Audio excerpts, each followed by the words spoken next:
Welcome to Dear Jane. I am Scott Baker, and she is Marcy Little. Marcy, how are you? Great. Excited to we have to put our thinking caps on today for our guest because we are going to get into the sort of the scientific side. We're not going to geek out too much because really, you'd lose me pretty fast. But we're going to really equip people today with some scientific facts, we're going to hear from a doctor who's going to really give us some great information about the truths of abortion, late-term abortion, abortion pill, all that. If you are wanting to be equipped to respond to the sound bites and the headlines that people throw your way that often include massive amounts of fear-mongering and small amounts of medical misinformation, I would say, versus information, then you're going to love today's guest. She kind of breaks all of that down into very easy to understand information that you can have at the ready to engage in these conversations. Yep. One of the favorite things that we're going to touch on is, these state ballot initiatives that we're seeing all over the country. You'll see pretty much the same language in all of them. They'll talk about, well, number one, they'll have the word viability in there as if that's some sort of bright line, which is not. And then the other is all these health clauses, that sort of thing. So our guest will touch on that as well. Speaking of all these wonderful ballot initiatives, very, very important decisions being made this year. Tell us about our sponsor, Cogency Strategic. Cogency Strategic is the partner you need if your state is facing one of these dangerous ballot initiatives. Like Scott said, there's next to no truth in a lot of what's being written and said about why these are needed. And the reality is the other side is well-funded. They're well-organized. They've got lots of strategists on their side who know exactly what to say to try to get people to vote in favor. And if you want to have a chance of beating these ballot initiatives, then you need to work with an agency and a campaign firm that is going to launch more effective campaigns for you. Cogency Strategic is staffed by over 70 pro-life strategists who know how to put the right message in front of the right people at the right time. They will help you launch and maintain a successful campaign to defeat the ballot initiative in your state. So check them out, cogencystrategic.com, and you can get started with them right away. All right. Today we visit with Dr. Ingrid Skop from the Lozier Institute. And we're going to talk about the truth behind the medicine and some of the science behind abortion here on Dear Jane. Skop, thank you so much for joining us here on Dear Jane today. You've written a lot of talking about pro-life protections, talking about from a medical standpoint. So we're really thrilled to get your viewpoint on things today. Let's just get right into it. You wrote a piece recently talking about pro-life protections. And this whole argument the other side makes about that they, when there are pro-life protections in place, they really harm a physician's ability to care for a pregnant woman. You don't buy that. Tell us why. Well, as an obstetrician who's been practicing for 30 years, along with most of my peers, I do not do elective abortions. In fact, 90% of surveyed obstetricians do not do abortions. So we've always known, however, when to intervene in a tragic situation where a pregnancy complication poses a risk to a woman's life. But after the Dobbs decision, as we all saw, there was just sort of this collective indignation. And subsequent to that, many of the pro-abortion, both media sources and medical organizations, have begun promoting a very dangerous narrative. And that is the narrative that doctors cannot provide quality care for women in states that have laws protecting unborn life. It's a flat out lie because every single state that has a law limiting abortion allows an exception if it is needed to save the life of the mother. So in other words, it's allowing the same thing that doctors have always been abiding by. And in fact, there were laws like EMTALA, the Hyde Amendment prohibits federal government funding abortion, and yet those laws also allowed an abortion if it was needed to protect a mother's life. So doctors always knew how to practice Most of us don't do elective abortions. And yet, sadly, in the wake of the Dobbs, this fear mongering has led to some doctors getting confused. And of course, the purpose is to turn the American public against these laws. Is abortion ever necessary to save the life of a mother? Abortion is legally defined as an action with the intent of ending the unborn child's life. Now, there have been times, tragically, that I have needed to separate a mother from her unborn child because of a pregnancy complication that posed a risk to the mother's life. The action that is needed is the separation. But performing that separation by intentionally killing that unborn human, I have not ever found that to be medically necessary, even though sometimes tragically I can, because of the child's immaturity, I may be able to predict that he will not survive the separation, but that is not even legally an abortion. That is me protecting the mother, and sometimes there's a secondary effect that results in the tragic loss of the child. You talked about how 90% of your colleagues don't perform elective abortions. Why is that? That's great. I mean, it's a high number, higher than I thought maybe. Why do you think so many choose not to do that? Well, so many of us went into the field of obstetrics because we loved the fact that we had two patients. We had a mother whose needs we needed to meet, but we also had her unborn child. And of course, today, through ultrasound technology, through fetoscopy, and other forms of peering into the womb, we see how incredibly complex that unborn human is. We recognize that he is an individual, genetically distinct human being. He's in the protection and the needed, necessary environment of his mother's womb to allow him to develop to the time of birth, but he is a separate patient. But I would say that, again, sadly, you may hear many obstetricians say that they're pro-choice, and like I mentioned earlier, our medical organizations, I wouldn't even call them pro-choice. I would call them pro-abortion, because they have gone on the record of saying things like, we oppose any limitation on abortion for any reason at any gestational age. So, and of course, at the same time, they attack pregnancy centers that want to walk alongside women to meet their needs and allow them to give birth to their children if that's what they desire. They also attack the medically supported intervention of abortion pill reversal when women have taken mifepristone blocking progesterone and then regret that action and want to take additional progesterone to hopefully keep that pregnancy going and keep that child alive. It's very well supported, similar to the way we use Narcan to reverse an opioid overdose. But anyway, so we see that there's, on the one hand, they say that they want, abortion to be more widely available. But when we look at the motivation behind that, it's social engineering, it's eugenics, it's population control. It's not, for so many of these organizations, about the health of the mother, although they've tried to frame it that way dishonestly, again, in hopes of gaslighting the American people into thinking that women need this, the opportunity to end the lives of their unborn children. Why do you think more OBs don't speak out against that? It sounds like it's a small, loud minority that's participating in the fear mongering, that's swaying public opinion about these things. But if 90% are not, they wouldn't perform the abortions anyway, is there something they could do to make their voices louder, or are they just afraid of entering the conversation to begin with?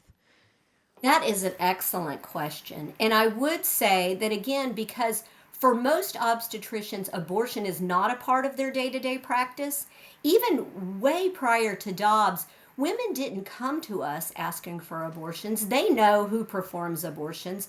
The organizations that do are very loud and promote themselves to women. And so it wouldn't be uncommon when I was in private practice to have a patient come to me and for a yearly exam and say, well, I intentionally became pregnant and I had an abortion last January or whatever. But they don't come to us because they kind of know intuitively that that's not what we're there for. That we're there to promote their health and to deliver their babies. But so I think part of it is it's just not really on the radar screen of a lot of doctors. We're busy. I mean, we don't really have time to take on these very divisive political issues unless we're very passionate about it. And thankfully, there are doctors that are very passionate in speaking up. But I'll tell you something else that's very sad. The other thing that keeps doctors from speaking up is that the American Board of Obstetrics and Gynecology, about 2 years ago, sent us all a letter. And they said any obstetrician promoting misinformation about critical reproductive health care could lose their board certification. Wow. So that happened. I mean, that's a bullion move. I don't think that they will do it, but just saying that is enough to keep a doctor who, particularly a younger doctor who may have just finished their training, to say, well, I'm not going to take a chance that I'm going to lose my livelihood. Right. I mean, to lose your board certification means all those years of training are for naught because you do not have a job as an obstetrician. So that sort of bullying is happening. And unfortunately, I think that's keeping some doctors from talking about it when they'd probably like to. You know, we're seeing that more even in law. We're starting to see some states tell registered nurses and health professionals, if you don't follow the approved script, then we're going to strip your license. We're going to come after your career. And so, yeah, I'm not surprised that is a tactic that's being used. So as you mentioned, you've been delivering babies for years and years, thousands and thousands of babies. What did you see and experience, or what do you see and experience during your doing that? Your day job is what I want to say, but that's not. What makes you so passionately pro-life? Were you like that out of the gate, or have you seen things and what women experience along the way that sort of helped you develop that passion? Yes.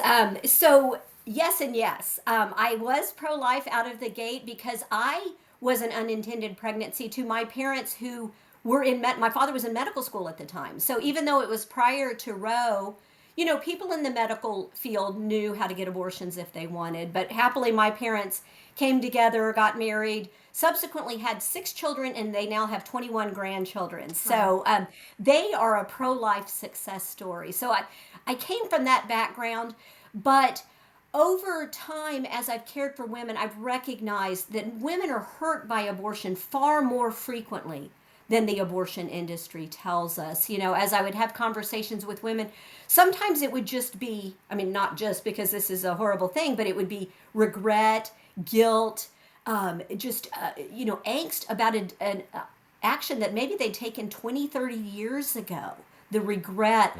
But many times that does lead to mental health complications, anxiety, depression, substance and alcohol abuse, self-harm. I've seen women who physically suffered. Again, just in a nutshell, in our country, we keep almost no good data about abortion. We have no idea how many complications occur because actually no one is asking that question. There's no central database of that sort of information. So I recognize that there's some women who really had physical hardships that led to inability to have a child in the future. And there is quite good data that a surgical abortion can hurt a uterus and a cervix so that the woman may be at risk to give birth preterm next time. And what I've seen along with that is our country really does have a prematurity crisis, but there's very few doctors that are willing to make that link. So just and also socially, I just recognize that so many women, men as well, when an unintended pregnancy occurs, maybe early in the relationship, often both members of the couple see it as a do-over, an abortion. Well, it's too early. Maybe our finances aren't good. So let's just end this pregnancy. And often what that does is that ends the relationship because maybe the woman was secretly hoping that the man would say, you know what, the timing's bad. This is kind of, this is rough, but I love you. I want to marry you. Let's have a family. But unfortunately, the widespread availability of abortion has led so many men, as we've seen, to exit stage right. Right? It's a woman's choice. Well, honey, it's your choice, whatever you want to do. But they're not supporting those women. And that has led to an epidemic of single moms. Prior to Roe, it was 1 out of 10 women. Now it's 4 out of 10 women having children outside of childbirth, and this epidemic of fatherless children that we're seeing. So I recognize not just the unborn child who dies, not just my patient who's harmed mentally and emotionally, but society at large has been harmed by this ready availability of abortion. And so I'm welcoming this opportunity to see that some states are going to protect life, other states are going the exact wrong direction, taking away any protections. But I'm looking forward to seeing, because I predict in the future what we're going to see is these states that are protecting unborn life are going to see their maternal mortality improve, and they're going to see their women do better and their families do better. So, we'll keep an eye out for that, but I'm hopeful that that will happen. Yeah, that's interesting. I hadn't thought about being able to compare data between Yeah. pro-life states versus pro-abortion states. That kind of got me encouraged and excited to hear you say that. You talked about the damage that's caused to so many women by surgical abortions, but chemical abortions are on the rise, and it's so readily available. But would you say that self-administered chemical abortions are essentially just back alley abortions? Well, again, it kind of goes back to the narrative, right? So at the time of Roe, we wanted to. A back alley abortion, by the way, was the door that the woman used to enter the doctor's office. These weren't like done by, voodoo doctors in the alleys. These were doctors doing these abortions exactly the same way that they subsequently did when they became legal. They were just doing them secretly, right? So it really wasn't even as dangerous as the common narrative tells us then. But of course, that was just all in order to get, wide open abortions to kind of make that allegation. And of course, at that time, we were all told self-managed abortion was a terrible thing and we need to make it legal. But now we've come full circle. I mean, it hasn't, despite the Dobbs decision 2 years ago, these abortion drugs were widespread long before that. They were approved in the year 2000. Two drugs, mifepristone blocks progesterone, it kills the unborn human, and misoprostol is taken 24 hours later to induce labor, to expel the pregnancy tissue. So it's a terrible experience for women, right? They're doing it on their own, on their bathroom floor or their dorm room floor. And over the years, the FDA has removed critical safeguards so that now these drugs can be ordered online or through telemedicine without anybody ever seeing who's ordering the drug. They can be delivered through the mail, or in states like Texas, where I practice, they're carrying them across the border, right, illegally, or women go out of state, they get them and they come back home. But the end result is they have complications. Complications are common, and the FDA's own data tells us 1 out of 25 women go to an emergency room after they take these drugs, 4 times as many complications as surgical abortions. But now the abortion industry is coming along behind and saying, oh, look, we're publishing all these studies to show how safe this is. Many times they point at studies that use ultrasounds and then say, oh, look, this proves it's safe not to do an ultrasound. Why would an ultrasound be needed? These drugs don't work very well beyond 10 weeks pregnancy. A woman may not know how far along she is. She may take them at 14 weeks, 20 weeks, 30 weeks. And that has and does happen. They're not ruling out an ectopic pregnancy, which can kill a woman. These drugs don't work on an ectopic.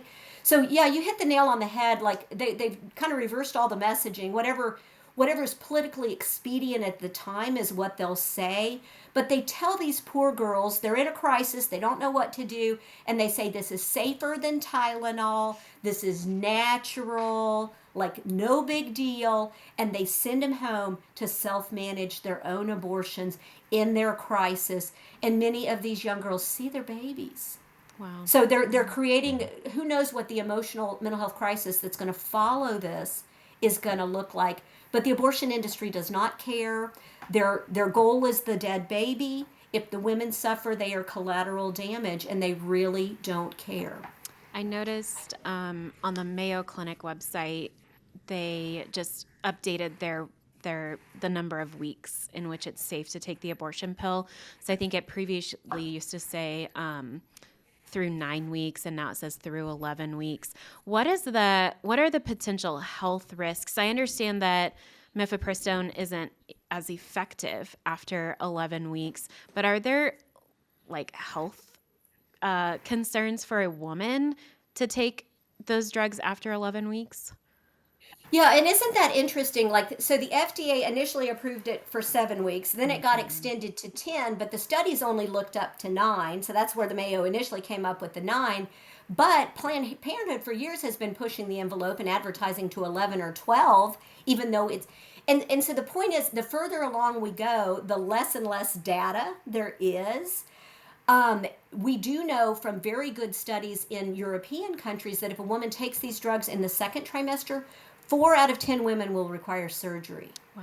So again, their body just cannot extrude all of that dead tissue. Sometimes the babies continue to live. And then the woman discovers a month later that she's still pregnant, and then she has a more dangerous procedure because she's further along. The FDA has their 2 strongest safety precautions on mifepristone. A black boxed warning, you've probably heard of that. That is something that tells doctors, alert, red alert, something could go wrong with this drug. And the reason they have that, there have been about 30 deaths reported of women taking these drugs. Over half of those are due to an overwhelming sepsis, Clostridium sordelli, which does not happen in women who are healthy. Okay, so something about these drugs can affect a woman's immune system. Again, it probably doesn't happen that frequently, but this is what that black boxed warning says. It says, look, be very careful, because a woman may not have a fever. She may not have an elevated white blood cell count. She may not have pelvic pain. She may not have all the standard things that you think of as being a warning sign of an infection, and she could still have a very serious infection. Women can bleed. Again, their body, they bleed usually heavily for about 2 weeks when these drugs work the way they're supposed to. I've cared for women who've bled every day for 2 months, because if their body, if the abortion fails, they're going to keep bleeding and they're going to keep having pain until they find a doctor who recognizes, okay, she needs some surgery to take this tissue out. So that can happen. Transfusions. The abortion industry, by the way, when they do their studies, they only look at significant adverse events, which are intra-abdominal surgery for a missed ectopic pregnancy, a transfusion, hospitalization, or death. If a woman needs surgery to complete the abortion, they don't even count that as a complication. If she has lesser bleeding, lesser infection that doesn't require hospitalization, they don't care. And also, nobody is really keeping track of future pregnancy events. I mentioned preterm labor. There was one study that indicated that if these drug abortions are completed surgically, a woman has 3 to 4 times the risk of preterm delivery. That's a concern, right? So we should be looking for that. Because they're being prescribed online without any labs, no one is looking to see, is a woman Rh negative. We've always given Rogam to women who have a pregnancy loss. It's kind of the standard of care. Well, recently, because the abortion industry wants these drugs to be unsupervised, they just rewrote the rules and said, oh, guess what? We discovered that we don't need Rogam in the first trimester. Really not based on any good data, but just, hocus pocus. But even if that's true, again, this woman could be 15 weeks, she could be 20 weeks, because nobody's verifying gestational age. So we may have in the future a crisis of isoimmunization where a woman's body attacks her future child because she did not receive this standard preventative shot called Rogam. So, all of those things, and then, of course, the mental health complications. And again, when we look at European studies, because they are much better quality data, a woman is 6 times as likely to commit suicide in the year following an abortion than if she had given birth to her child. So that should concern all of us, that we're increasing the risk of mental health, and really nobody's doing much of nobody has much of a desire to track that and to find out if it's really happening. Yeah, that's exactly right. They don't have a desire to know the truth, to track it here. Doesn't it drive you bonkers when the other side always talks about how, they basically try to belittle medical professionals who are pro-life. That's got to drive somebody like you crazy. Well, it's been frustrating, but Honestly, the more attacks that we receive, and they've been quite ugly, the more I recognize we are making a difference. Even though the pro-life doctors, there's not a lot of us, but little by little we're getting the word out to the average American who hasn't thought much about abortion. They've been gaslighted for 50 years. I mean, it's a topic I wouldn't think about it either if I wasn't in the space I'm in, because it's a very uncomfortable topic. But the fact that there have been so many attacks, and our peer-reviewed papers have been attacked. I mean, it's really been awful. But I think that just tells us how effective we've been in getting the word out. So to me, it motivates me more to say, you don't like what I'm saying, I'm going to say it louder, so that more people can understand. I love that. I love that. Can we talk a little bit about abortion pill reversal, getting back to the abortion pill for a little bit? So I live in Colorado, and last year our state legislature said that pregnancy centers, hospitals, no one in the state can administer abortion pill reversal for women who regret starting a chemical abortion. And the claim was that there's not enough scientific medical evidence to support the effectiveness or the safety of abortion pill reversal. This, despite the fact that many of the women who testified against the bill were literally holding their babies who were born as a result of abortion pill reversal. Can you speak to that? Why is the claim? Why do they get away with claiming that it's unsafe or it's not viable? Talk to us about abortion pill Yeah. reversal. Yeah, so you're absolutely right. So, I mean, the big picture is we see they're not pro choice because they don't want women to have this choice. Why don't they want women to have this choice? Well, I think there's several things. One is they don't want it to be known that some women are not sure about having an abortion. They don't want it to be known that women are coerced. I provide progesterone in this context, and I've had many women tell me, I didn't want the abortion, but my partner made me. And now I want to try to save my baby. So they don't want that narrative to be spread. It's, about 1 out of 5 drugs that doctors prescribe are used off-label. That means that there's not NIH peer-reviewed studies documenting their effectiveness. And I think we can also see that it would be very hard to do, like the best study is a randomized controlled trial where you give half of the people the intervention and the other half no intervention. Well, that would be unethical. If a woman wants to save her baby, and you say, well, there's a 50% chance we're not even going to do anything to try to save her, right? So we can see that it's really hard to do those gold standard studies. And that's what, these medical organizations, they're pointing at and saying, well, y'all don't have the gold standard studies, but they know why, but there are studies. There are retrospective studies where women have been counseled on these medications, have been given these medications. Like you say, many times it's successful. To my understanding, there have been 5,000 babies born alive after this intervention. So it's been successful a lot. It doesn't save every baby. We think about 1 out of 4 women, if they just took the mifepristone without the misoprostol, their pregnancy might still continue, but it increases the likelihood that that baby's born alive to about 2/3, right? So it does substantially improve it. But, and physiologically, we see, this is kind of science geeky, but receptors, there's agonist, which is something that turns a receptor on, antagonists that turn it off. Mifepristone's an antagonist. It turns off that progesterone. So overwhelming the system with progesterone, which is very safe. It's the pregnancy hormone, right? So you can't get too much progesterone. Given a lot of progesterone keeps those receptors turned on. So yes, it's very well supported scientifically. There are studies to back it up. And it's dishonest to say that because you don't have randomized controlled trials that you can't speak to its efficacy. And also, I would say, regarding Colorado and California and some of these other states that are going down this road of bullying doctors, we use progesterone for many indications. Threatened miscarriages, right? A woman is bleeding. She's had a history of a miscarriage. Her progesterone level is low. She's just worried that she might have a miscarriage. We give them progesterone all the time.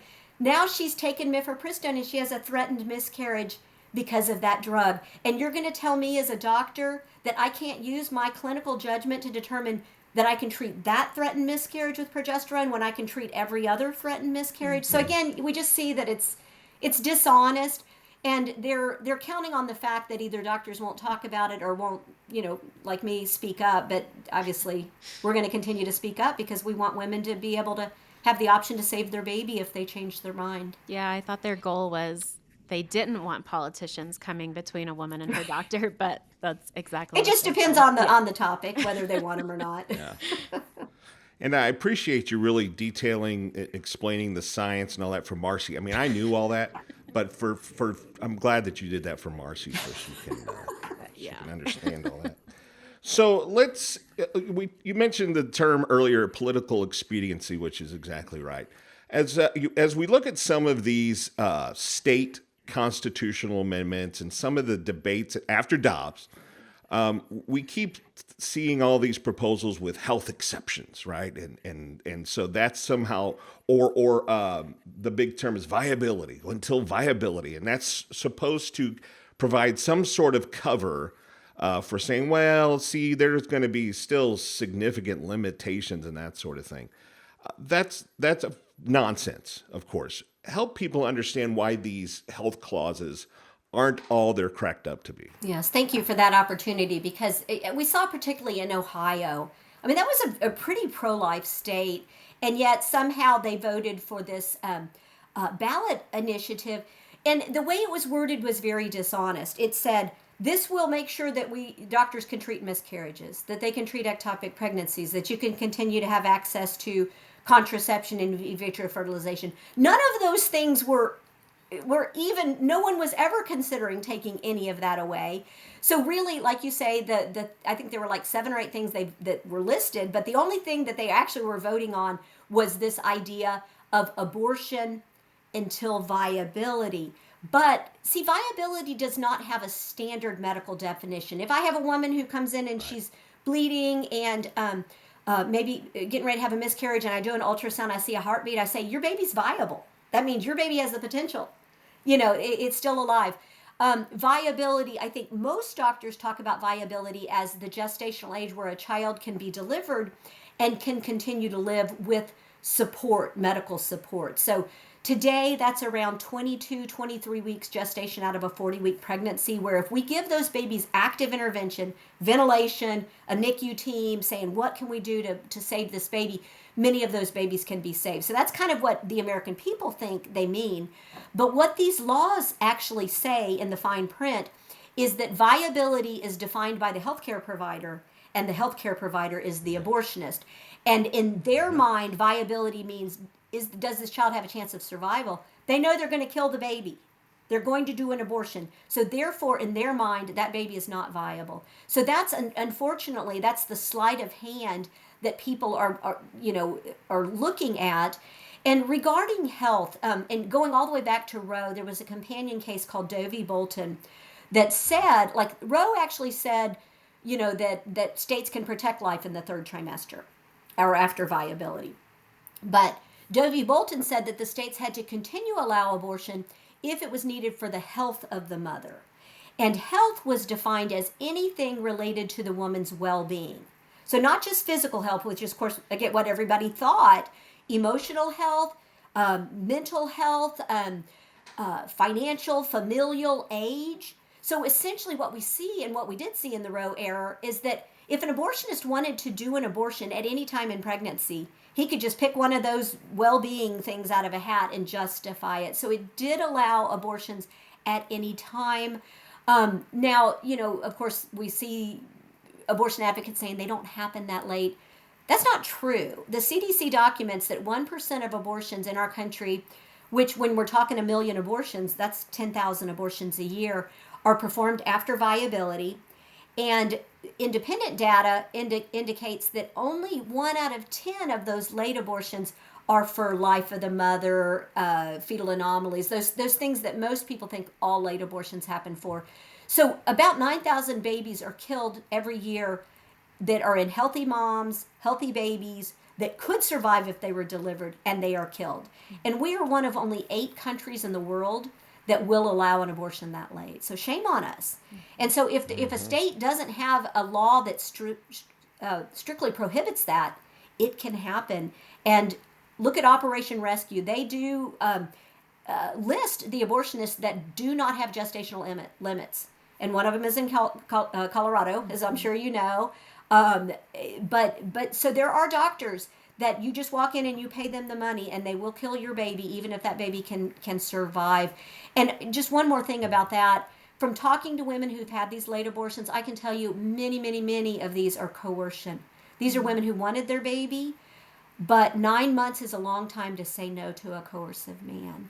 And so at some point they just get worn down and they give in and they have these abortions. And I think, again, all of us, no matter if we're pro-life or pro-choice, should say, no, that was not her choice. Yeah. And they're dangerous abortions. The CDC tells us a woman 76 times is likely to die from direct complications from those later abortions. And of course, the babies are capable of feeling pain as they're dismembered. I mean, it's just horrible all around. But again, what we see is this lying, this fear-mongering, this pointing at these tragic situations in order to justify late abortions in everybody. Mm-hmm. Do you think most women who seek later abortions understand what the procedure is going to entail before they get into it? Like, do they know they're going to have to essentially go through labor and delivery? It's hard to know. We have a hard time figuring out exactly what type of informed consent women are getting in abortion clinics because, again, they kind of operate outside the standard. We know that they tell us they give complete informed consent, and yet I've talked to many women all the way through, like of any type of abortion, early, late, chemical, induction, who were terribly surprised at their experience. Mm-hmm. So there's definitely a lot of women who are not getting complete informed consent. And I don't know why that is, but I think we all see that the abortion industry does like to sugarcoat their product. And so perhaps they're doing that when they counsel these women as well. Well, and there's financial gain, right? I mean, these doctors or medical professionals, I mean, they have a financial stake in these things. And I think that's lost so often because, there's really money to be made for them. And so yeah, absolutely. That has to figure I think these late abortions, I mean, they can cost upwards of $10,000. So yeah, there's definitely some money to be made. But also when you look at Warren Hearn, a famous abortionist, when you look at some of the things he's written, he's very much a population control ideologist. He considers children to be a cancer on the planet, he's written. And we see so much eugenics. There are certain populations, ethnic populations, they don't want having babies. There are women living in poverty. They don't want them having babies. Babies that are disabled, diagnosed before birth, they don't want those babies to be born. So there's very much a eugenics motivation in a lot of these abortions, particularly the later abortions. And that's been the case from the beginning. I mean, Planned Parenthood did this big PR campaign several years ago to try to distance themselves from their founder, Margaret Sanger. But those were her goals all along, were eugenics and keeping women in poverty from being able to have babies. They can change their name and do whatever they want all along, but that hasn't changed their goal at all. Yeah, and it didn't end with Margaret Sanger. Alan Guttmacher, who of course the Guttmacher Institute's named after, took over in her after she left. And that's when the organization began providing a lot of abortions. And he was a leader in the American Eugenics Society at the same time that he was the president of Planned Parenthood. So yeah, it goes way back. I mean, they used to not hide it. Now, of course, they try to hide it and reframe it as helping the poor. But in fact, what they're doing is just getting rid of the poor's children. Mm-hmm. We would love to steer people to the Lozier Institute website. It's Lozier, lozierinstitute.org. There you can see Dr. Skop has all kinds of great stuff, and the Institute does as well. And also, folks can check out the highergroundtimes.com for one of the most recent pieces that Dr. Skop has written And it's just, this stuff is so good to be equipped with as you have these discussions. Quite frankly, Dr. Skop, I wish I could have you on speed dial. So when these people start talking about, well, you're not a medical professional, you don't know all this, man, I put you on the phone and you can show off. I love this kind of stuff, and again, people need to be equipped when they have these conversations. So we would encourage them to do that. Dr. Ingrid Skop, thank you very much for joining us on Dear Jane today. We really appreciate it. Oh, thank you, Scott and Marcy. It was great to be with you. And if I could also give a shout out to the American Association of Pro-Life Obstetricians and Gynecologists, my friends, my colleagues, they've got good stuff there too. So if you need to see, hey, obstetricians say this is not healthcare, that's a really good place to go as well. Great. Thank you, guys. Thanks. Thanks again for listening to Dear Jane. You can follow along every day on social media. We're on Facebook, Instagram, and X. And make sure you also are subscribed so you never miss an episode on Spotify, Apple Podcasts, as well as YouTube. Ring that bell so you're notified and you never miss an episode.